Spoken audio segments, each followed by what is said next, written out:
जब पंडित जी आपसे बातें हो रही थी तो आपने इस मंदिर की महिमा के बारे में, हनुमान जी के बारे में, कौन नहीं जानत है जग में, हाँ, कभी संकट मोचन नाम तिहार हुई, तो हर पूरा संसार ही जानता है हनुमान जी के बारे में। लेकिन आप इस मंदिर की महिमा के बारे में कुछ बता रहे थे हमसे। मंदिर की महिमा के बारे में भी हम भी सुने थे। अभी तो हमारे सामने पिछले महीने एक भंडारी जी आए थे इनके भाई साहब से पहले। अच्छा। तो बारिश हो रही थी, उनके कमरे में पानी टिपकता रहता था ऊपर से। तो महाराज बोले यहीं जाके मंदिर में सो जाओ। तो आए तो 12 बजे तक तो फोन देखते रहे, उसके बाद लेटे तो पैर इधर कर लिए, सर उधर कर लिए। मतलब अनजाने में हो सकता है कि पैर इधर हो गया हनुमान जी की तरफ। हाँ। तो उसके बाद वो सुबह गए थे यहाँ से, बहुत बेचैन से थे वो, शरीर कांप रहा था उनका। तो हम ही से पहले जगते थे, भाई साहब भी जग जाते हैं सुबह सुबह 4 बजे 5 बजे। तो बोले क्या हुआ? अब मैं इधर नहीं सोऊंगा। मैं बोला हो क्या गया? बोला किसी ने मेरा गला दाब दिया है आके। बांधा के थे वो, थोड़ा वैसे बोलते थे, किसी ने मेरा गला चाप दिया है, मैं यहाँ लेटूंगा नहीं। फिर हम लोग बताएंगे लेटे कैसे थे? बोले गेट की तरफ सर किए थे, इधर भगवान की तरफ पैर था। मैंने कहा देखिए भगवान को प्रणाम करो, सर इधर करो, पैर उधर करो, फिर लेटो। फिर दूसरे दिन वो लेटे थे, फिर सुकून से सोए। क्योंकि महिमा तो है, देखिए कि जहाँ भाव होता है वहीं भक्ति होती है। जय सिया राम। जय श्री राम। और बालाजी महाराज के दरबार में हम लोग खड़े हैं और हनुमान जी वैसे भी बिगड़ी बनाने वाले देवता हैं।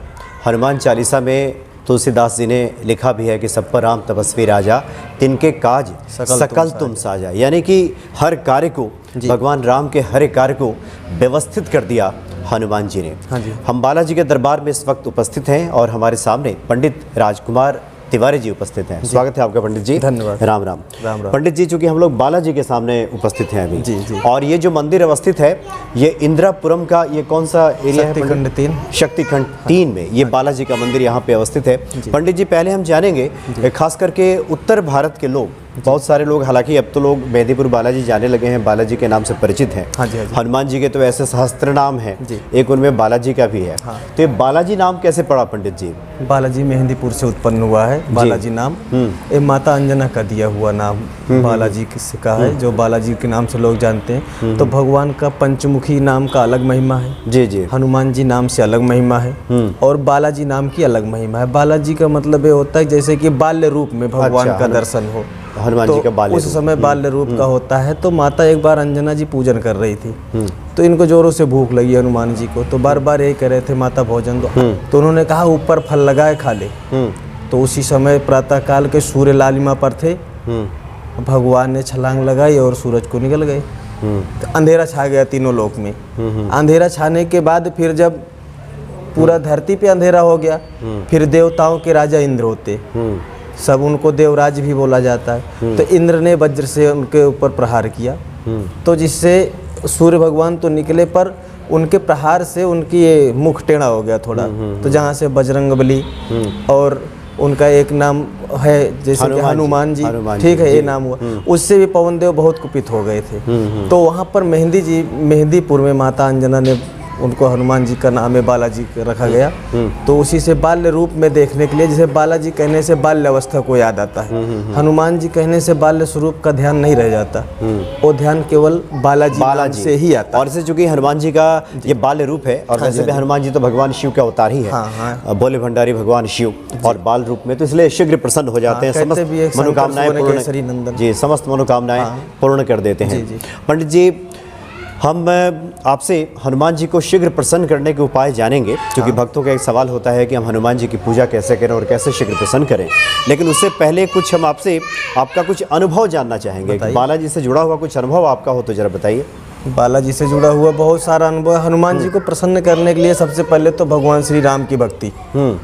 यदि आप राम भजन कर रहे हो तो हनुमान जी पीछे लगे रहते हैं। कहीं पर रामचरितमानस का पाठ होता है तो हनुमान जी का पारा रहता है। वैसे पर्सनल अगर हनुमान जी की भक्ति चाहिए तो मंगलवार व्रत हो गया, हनुमान जी को सिंदूर और चमेली का तेल अर्पित करिए, लंगोटा अर्पित करिए, ठीक है। तुलसी पत्री से भी हनुमान जी प्रसन्न होते हैं। जैसे मंगलवार को आप व्रत रखिए, हनुमान जी को सिंदूर और तेल समर्पित करिए, बजरंग बाण का पाठ करिए। कोई भी कार्य करने से पहले हनुमान जी की स्मरण करके आप अपने घर से निकलिए कि प्रभु ये कार्य हम आपके ऊपर डिपेंड कर दिए हैं, तो वो कार्य अवश्य पूर्ण होना है। मैंने हनुमान जी के प्रति पूर्ण समर्पण और विश्वास, उसमें स्वार्थ नहीं रहता। हनुमान जी ने जितना भी कार्य किया है निस्वार्थ किया, उसमें उनका किसी भी प्रकार का कोई स्वार्थ नहीं था। जो भी कुछ किया वो हमेशा ये कहते थे कि मैंने अपने प्रभु की आज्ञा से ही सब कार्य कर रहे हैं। जी जी, क्योंकि हनुमान जी का अवतार ही राम काज लगी तब अवतारा, राम जी का, क्योंकि अभी परशुराम जी भगवान भोलेनाथ की तपस्या, उनके शिष्य थे परशुराम जी, तो भगवान रामचंद्र जी का एक स्वरूप था परशुराम जी का। तो ये दोनों एक दूसरे को आपस में अपना गुरु मानते हैं, भगवान विष्णु जी भोलेनाथ को, भोलेनाथ भगवान विष्णु जी को। तो राम का स्वरूप था विष्णु जी का परशुराम का, तो भोलेनाथ ने सोचा कि अब ये गुरु तो थे ही हमारे, इन्होंने ये रूप धर के हमारी सेवा की, तो हम किस जन्म में अपना ये ऋण चुकाएंगे। और कई श्रापों के कारण भगवान का एक अवतार होता है पृथ्वी पर। जब सहस्रों कार्य करने रहते हैं तब एक अवतार होता है।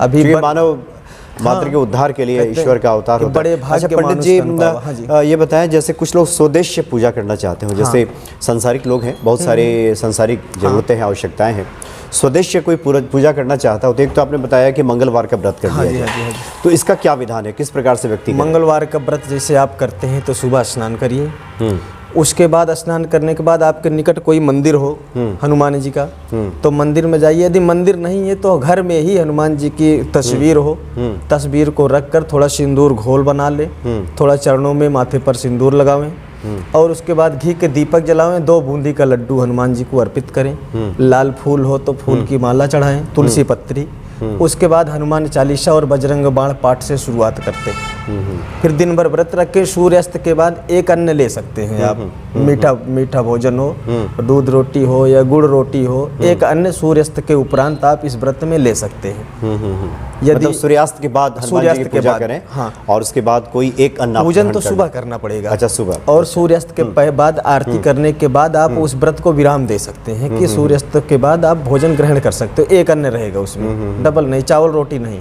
या ही चावल रहे या रोटी ही रहे, पर उसमें नमक का प्रयोग। और शाम में चूंकि हनुमान जी के मंदिरों में हमने देखा है कि शाम के वक्त भक्तों की कतार, एक तांता लगा रहता है। जी जी जी। तो शाम की पूजन का कुछ विशेष महत्व है? शाम के पूजन का विशेष महत्व इसलिए है कि दिन भर हनुमान जी सेवा में रहते हैं, शाम को वो अपने स्थान पर बैठते हैं, तो शाम की पूजा करने का मतलब होता है जैसे कि भगवान की दृष्टि भक्तों पर वैसे तो हमेशा पड़ती ही रहती है, पर भगवान तो गोस्वामी जी ने भी लिखा है कि सन्मुख होय जीव मोहि जबहि, जन्म कोट अग्नाशय तबहि। जब इंसान भगवान के सन्मुख आता है तभी उनको कष्टों का पता चलता है कि हाँ ये यहाँ तक आए, बाकी तो दिया हुआ सब उन्हीं का है। 84 लाख योनियों में एक योनि इंसान की है जो स्वयं कर्म करती है और तपस्या करती है, अपने पूर्व जन्मों को सुधारने के लिए ही मानव का यत्न प्राप्त होता है। तो पंडित जी, ये कितने व्रत किए जाएं अगर किसी को कोई उद्देश्य है? देखिए, जैसे कि सामर्थ्यवान व्यक्ति हो तो 21, अगर नहीं सामर्थ्यवान है तो तपस्या तो केवल मन से होती है, श्रद्धा से, 1 भी कर सकते हो, 21 भी कर सकते हो, 51 भी कर सकते हो। मेन होता है संकल्प, आपका संकल्प कितने दिनों तक का है। तो यानी शुरू में जिस दिन व्रत करें संकल्प लें पहले जैसे कि पूजा बताया जाता है, कार्य अधूरा रह जाता है। क्योंकि जो लोग पंडित जी को बुला के पाठ कराते हैं वो तो संकल्प पंडित जी करा देते हैं, लेकिन जो लोग नहीं जानते, संस्कृत भी नहीं जानते, पंडित जी भी अवेलेबल नहीं है, घर में करना चाहते हैं, तो स्वयं संकल्प हाथ में जल ले लें, थोड़ा चावल, 1 फूल, तो भगवान के सामने केवल यही स्मरण करने, हे प्रभु मैं अपने इस कार्य की सिद्धि के लिए, इतने दिनों के व्रत के लिए अपना नाम और गोत्र ले लें और उस कार्य का उद्देश्य कि किस उद्देश्य से हम भगवान के पूजन के लिए उद्यत हो रहे हैं, कि इस कार्य के लिए हम आपके पूजन के लिए संकल्पित हो रहे हैं। फिर वो जल भगवान के चरणों में स्पर्श करा के अपने सर के ऊपर डालें, क्योंकि कहते हैं कि जब तक संकल्प नहीं लिया जाता तब तक किसी कार्य की पूर्ति नहीं होती। मन में यह संकल्प है कि आज हम ये कार्य करेंगे तो वो कार्य होगा, नहीं तो मन 3 बातें बोलता है। एक तो होता है चलो कर लेंगे, दूसरा कहेगा चलो कल कर लेंगे, नहीं फिर जो होगा देखा जाएगा। तो तीनों में फिर कुछ संभव नहीं होता। जैसे 3 पुत्र हैं, नाम किसी का ना लो पानी मांगो, तो संभव नहीं है जल्दी मिल जाए, क्योंकि ये इधर उधर में रह जाएगा, उदासी आशा में आप प्यासे रह जाओगे। मतलब उद्देश्य है, तो उस उद्देश्य के तहत आप संकल्पित हो, पहले संकल्पित, और उसके बाद 11 दिन 21 दिन जो भी आपने संकल्प लिया है, और सुबह जैसे स्नान क्रिया से निवृत्त हो जाएं, दीपक जलाएं, बूंदी का प्रसाद रखें, हनुमान जी की आराधना करें, पाठ करें। हनुमान जी का हनुमान चालीसा तो हनुमान चालीसा श्रेष्ठ है सबसे, बजरंग बाण हो, जी जी जी, है ना, कि मतलब शुद्धता पवित्रता का ख्याल रखें। जैसे आम पूजा पाठ में भी होता है कि लोग एक दिन पहले लहसुन प्याज वगैरह भी छोड़ देते हैं अगर आपको अगले दिन व्रत करना है, एक दिन पहले, तो ये तो ख्याल रखें शुद्धता और पवित्रता का, क्योंकि मेन चीज परहेज भी बहुत अपना दायित्व रखता है। तपस्या हम बहुत करें, परहेज एक पैसे का नहीं करते तो भी लाभ नहीं देते। तो 11-21 दिन पूरा होने के बाद पंडित जी उसके बाद कुछ विशेष विधान है, कैसे समापन करें? जैसे कि आज हमारे 21 दिन पूरा हो गया तो घी और गुड़ थोड़ा हवन सामग्री का 11सी बनाएंगे, उसको उपले में हवन करेंगे। हवन करने के बाद 5 जटे वाला नारियल हनुमान जी को अर्पण करेंगे, 1 लंगोटी, 1 खड़ाऊं, 1 जनेऊ, चमेली तेल और सिंदूर हनुमान जी को समर्पित करके अपने व्रत को विराम करेंगे। और संभव हो तो 5 ब्राह्मणों को भोजन कराएं, नहीं संभव है तो 1 खुराक गऊ को भोजन कराएं, क्योंकि किसी चीज़ के विराम के बाद ब्राह्मण या गऊ का भोजन बनता है। जैसे हवन के बाद ब्राह्मण भोजन अनिवार्य होता है, तब उस व्रत का फल मिलता है। अगर आप हवन करा लिए, पूजा ब्राह्मण से कराए, उसको भोजन नहीं कराए, तो उस फल का 50% फल खत्म हो जाता है। यानी यथा सामर्थ्य आप भोजन कराएं, ब्राह्मण जैसे आपकी सामर्थ्यता, उसमें कोई पूजा पाठ में कोई कर क्रय विक्रय का वो नहीं रहता। जैसे बड़ी पूजा होती है तो ब्राह्मण को बाहर से बुलाया जाता है, तो कुछ लोगों का तो भाई दायित्व यही है कि कर्म करेंगे तभी 2 पैसा मिलेगा। तो समापन के दिन कोई हवन की भी आवश्यकता? हवन की आवश्यकता होती है, थोड़ा अगियार होता है गुड़ घी का, और थोड़ा हवन सामग्री रहेगी, उसमें कमल काकड़ी रहती है, ठीक है, इसी का और गुग्गल, इतनी सामग्रियों को मिला करके हनुमान जी की हवन करते हैं। ओम हंग हनुमते रुद्रात्मकाय हुं फट स्वाहा, इस मंत्र से 21 बार या 25 बार यथाशक्ति हवन करेंगे। हवन करने के बाद 5 नारियल भगवान को समर्पित करेंगे, प्रार्थना करेंगे, हे प्रभु, हम जिस योग्य थे आपकी पूजा पाठ में समर्पित थे और हमारे जो मनोकामना है उसे आप पूर्ण कीजिए, हमें इस योग्य बनाइए, फिर हम आगे के लिए आपके व्रत करने में उद्यत हो सके। ऐसे भगवान के सामने अपनी मनोकामना भाव भरी प्रार्थना प्रस्तुत करेंगे। फिर अपना नंबर जब आएगा तो भगवान अवश्य सुनेंगे, क्योंकि हर चीज नंबर के ऊपर डिपेंड होता है। यानी क्षमा प्रार्थना करें हनुमान जी से और अपने कामना को प्रकट करते हुए। पंडित जी, एक और घटना का आप जिक्र कर रहे थे, इस मंदिर से जुड़ा है, शायद किसी महिला के बारे में आप बता रहे थे कि उनके रोग को लेकर के आपने अभी चर्चा की थी, वो हम चाहेंगे कि पीयूष जी आए थे ना जी, इनके अभी तो 2-3 ऐसे कार्यक्रम हो गया, जैसे कि बीमार थे, इनकी सासू माँ है, एक भाई साहब है, अच्छा। उनके डॉक्टर साहब ने जवाब दे दिया था उनको, मतलब नसें वो ब्लॉक हो गई, ब्रेन नसें। हम लोगों ने 4-5 दिन, इनका 7 दिन का प्रोग्राम चला था। कल माता आई थी, पूरा हवन वन करके गई, आप आए थे उस समय, प्रोग्राम चला मतलब अनुष्ठान हुआ था उनका, जाप हम लोग किए थे 7 ब्राह्मण लोग। अच्छा। तो कल इन्होंने मना किया था, मत करो, नहीं मैं पूरा हवन करूंगी। आए बहुत प्रसन्न थी, मुस्कुराते मुस्कुराते सारा हवन किए, उसके बाद गई। तो भगवान की कृपा ही, हम लोग संकल्प यही लिए थे, वो हॉस्पिटल में भर्ती थी वहाँ पे मेरठ में।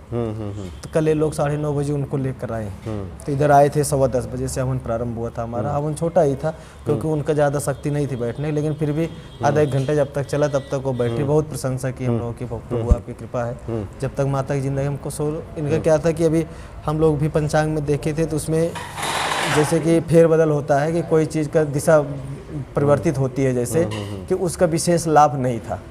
तो वो बोल रहे थे ब्रेन यहाँ से खुलेगी नसें तो दिल्ली जाएंगी, जांच होगी, उसके बाद ब्लॉक हो गई है ब्रेन की नसें। हम बोले देखो, तो डॉक्टर कोई वो नहीं ले रहे, 1.5 लाख मांग रहे थे इनसे, और उसकी गारंटी कोई नहीं ले रहे थे। हमने कहा देखिए सर जी, जब गारंटी नहीं है तो फिर छोड़ो, का मतलब यही काम कर लेते हैं। अगर भगवान कृपा है तब तो ठीक है, निरोग हो ही जाएंगी वो, पर कृपा इसी ये थी कि लास्ट दिन वो चल के स्वयं आई थी। और उन्होंने खुद हवन किया। ये इतनी बड़ी कृपा ये भी हम लोग को एक विश्वास जगाता है कि हाँ मेहनत सफल। और आखिर पंडित जी, हम चाहेंगे कि हनुमान जी की प्रसन्नता के लिए कोई आपको चौपाई, कोई मंत्र, कोई श्लोक अगर याद आ रहा हो तो हम चाहेंगे थोड़ा एक बार हनुमान जी को प्रसन्न करने के लिए। देखिए सर जी, तो पूरा हनुमान चालीसा जो है केवल हनुमान जी की प्रसन्नता के लिए है, और उसमें एक निश्चय प्रेम प्रतीत विनय करे हनुमान, तहके कार्य सकल सब सिद्ध करे हनुमान।